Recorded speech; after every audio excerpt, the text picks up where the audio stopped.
Hello everyone, and welcome back to the Fluctus Channel. Soldiers in the field do not have the luxury of a personal chef or even a makeshift commissary to prepare pizzas.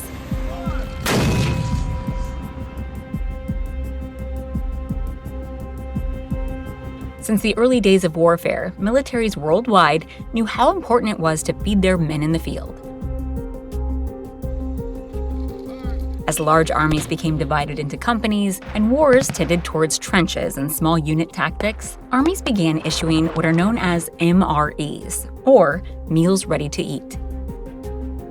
MREs vary widely in food type and quality depending on the country of origin and the given situation.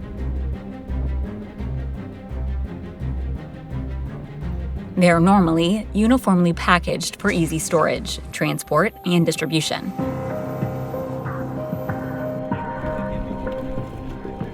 In the U.S. military, each meal must provide 1,200 calories and have a minimum shelf life of 3 years. Some feature freeze-dried ingredients, while others are ready to eat right out of the package.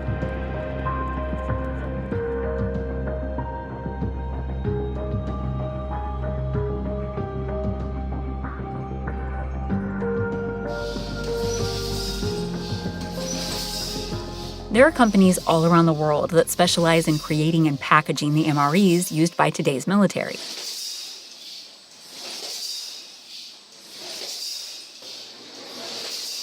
They function much like other food production facilities, but they place a special emphasis on storage and shelf life.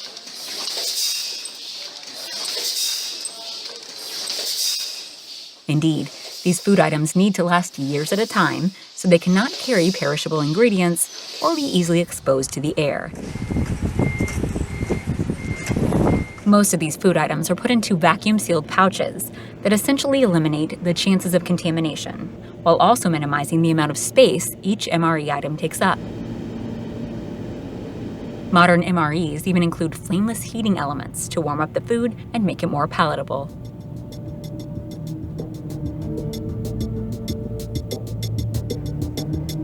While taste is perhaps the last priority when it comes to MREs, modern technology has allowed for greatly improved ingredients and much more sophisticated meals than what yesterday's soldiers had access to. Ultimately, the goal has moved past merely ensuring soldiers get enough calories to keep moving.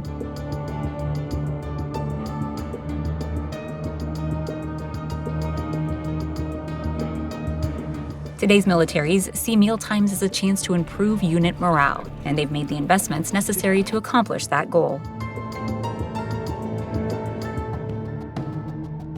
There are many situations in which a unit will need to feed their soldiers something other than MREs.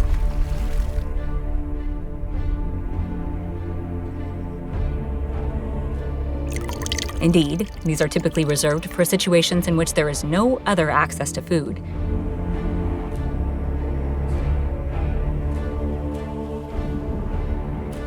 This is where field kitchens come in.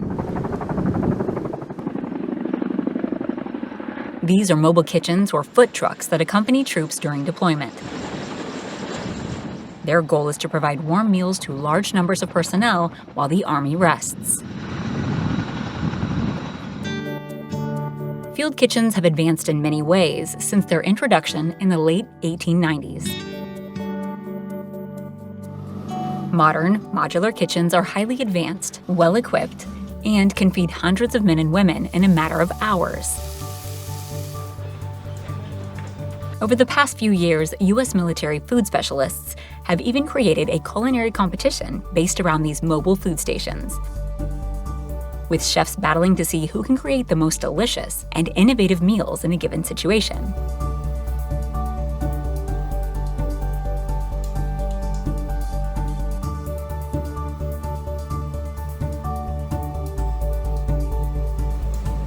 In the U.S. military, field kitchens utilize a modular setup.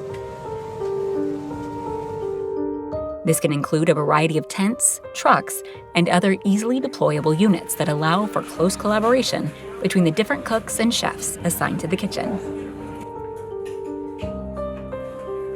Unlike the MREs, the goal here is to provide a nice variety of meals to the waiting personnel, approximating what a soldier might get on base as closely as possible.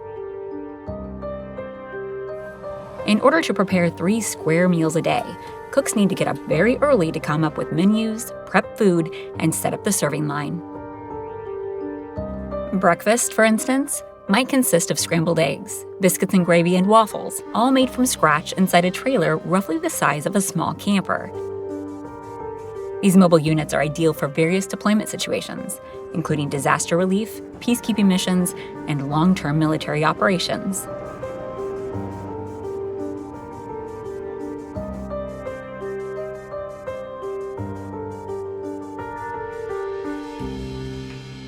For many cooks and military food service specialists, recognition is significant. After all, it can be tempting for soldiers to think of their 3 meals a day as a given, rather than the result of hours of hard work.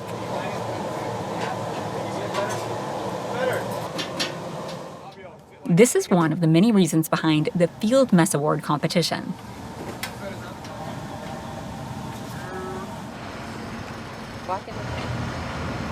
It gives the men and women who feed these armies a chance to be recognized for their hard work and the immense skill it takes to prepare delicious new meals from the same ingredients daily.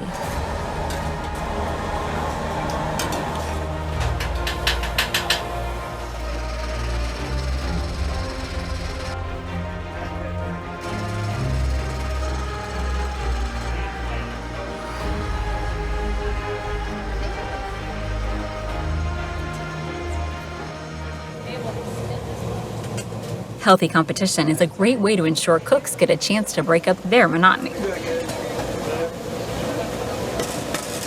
This is the idea behind the Major General William Pendleton Thomas Hill Award.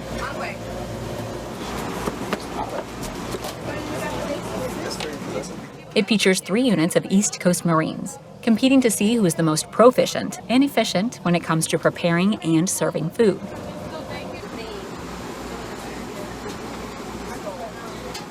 Units need to work together very closely to develop menus that get their troops fed, while also paying close attention to creativity, flavor, and presentation. Regular sugar cookies and chicken noodle soup. These events are held yearly in a field environment, which forces the teams out of their well-stocked kitchens and into a rougher, more challenging cooking environment. There you go.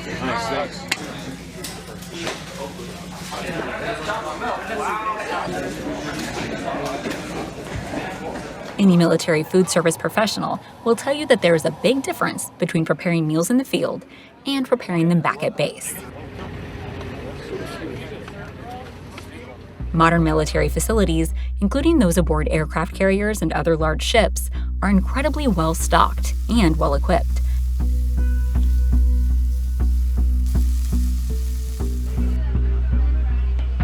As they need to feed hundreds, sometimes thousands of soldiers multiple times a day, it's not uncommon for these kitchens to employ dozens of people and take up thousands of square feet. As with anything else in the military, efficiency and consistency are the goals.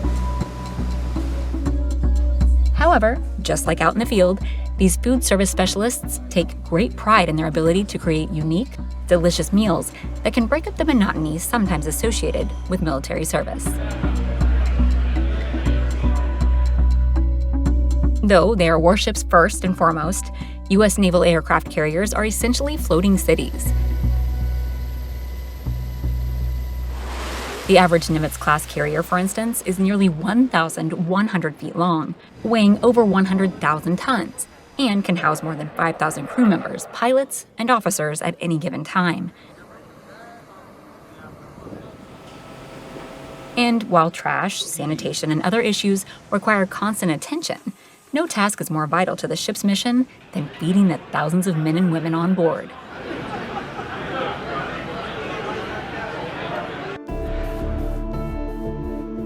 The cooking on board aircraft carriers is accomplished by crew members known as culinary specialists.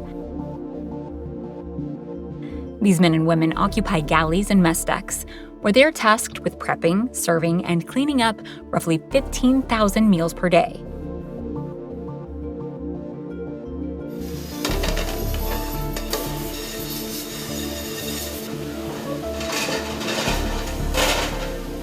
In the past, military meals consisted of bare bones, easy-to-prepare foods that prioritized full bellies over actual nutrition. Nowadays, the U.S. Navy has strict nutritional guidelines to ensure those crew members living on board their ships get the vitamins and macronutrients they need to remain fit and healthy.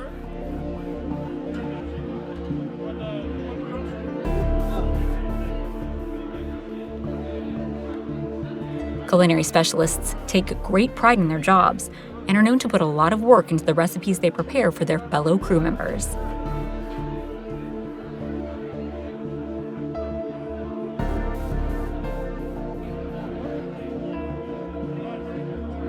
From burgers and salads to seafood and vegetables, crews now have access to 5-star quality food thanks to the hard work and creativity of these culinary teams. The food itself is not the only thing that has improved aboard military vessels. Over the years, the U.S. Navy has invested billions of dollars into improving crew members' mental health and living conditions.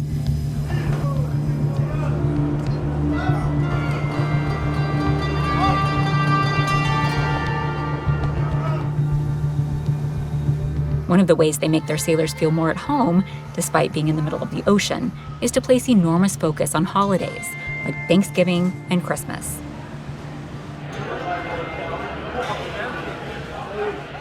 Aboard aircraft carriers like the USS Carl Vinson, Thanksgiving is one of the biggest and best meals of the year. You want rice too? Culinary specialists will cook turkeys, hams, mashed potatoes, and other traditional comfort foods in truly massive quantities.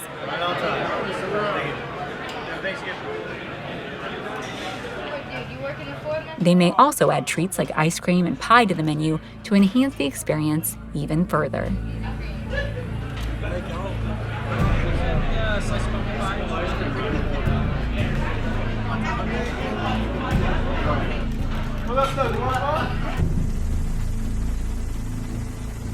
The USS Carl Vinson has actually established itself as one of the most crew-oriented vessels in the U.S. military.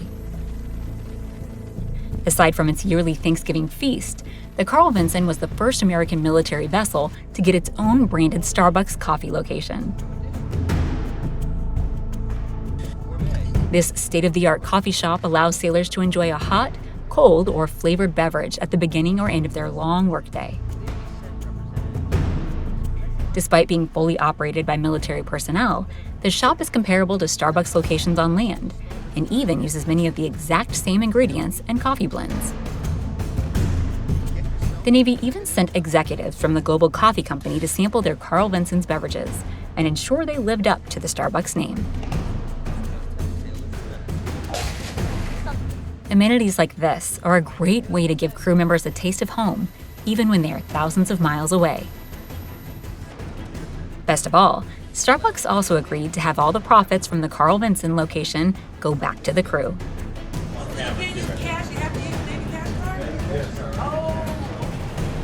Another major like-home amenity found aboard most modern aircraft carriers is the ship's store. This facility is akin to a small grocery store on land and offers crew members and visitors a wide variety of comfort foods and provisions. Among the selection, sailors will typically find snacks, food, candy, sodas, and energy drinks for purchase. They can also buy clothes, shaving kits, hygiene products, and other necessities. According to those operating the vessel, the average store sells between $10,000 and $20,000 worth of products each day. This money can then go toward expanding the store's selection and improving other facilities on board the ship.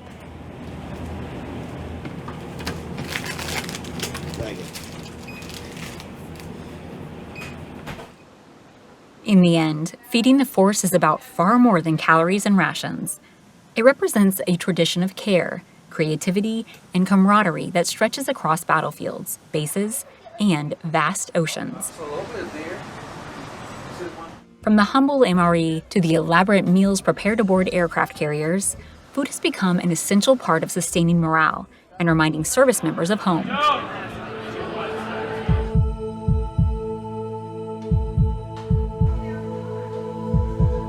Behind every dish is a team of skilled culinary specialists whose work rarely makes the headlines, but directly impacts the well-being of thousands.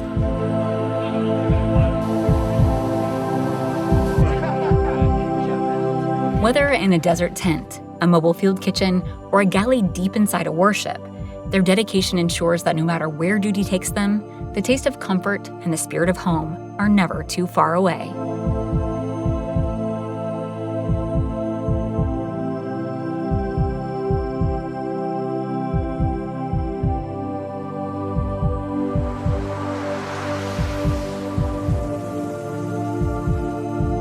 That's the end of this video. I hope you enjoyed it.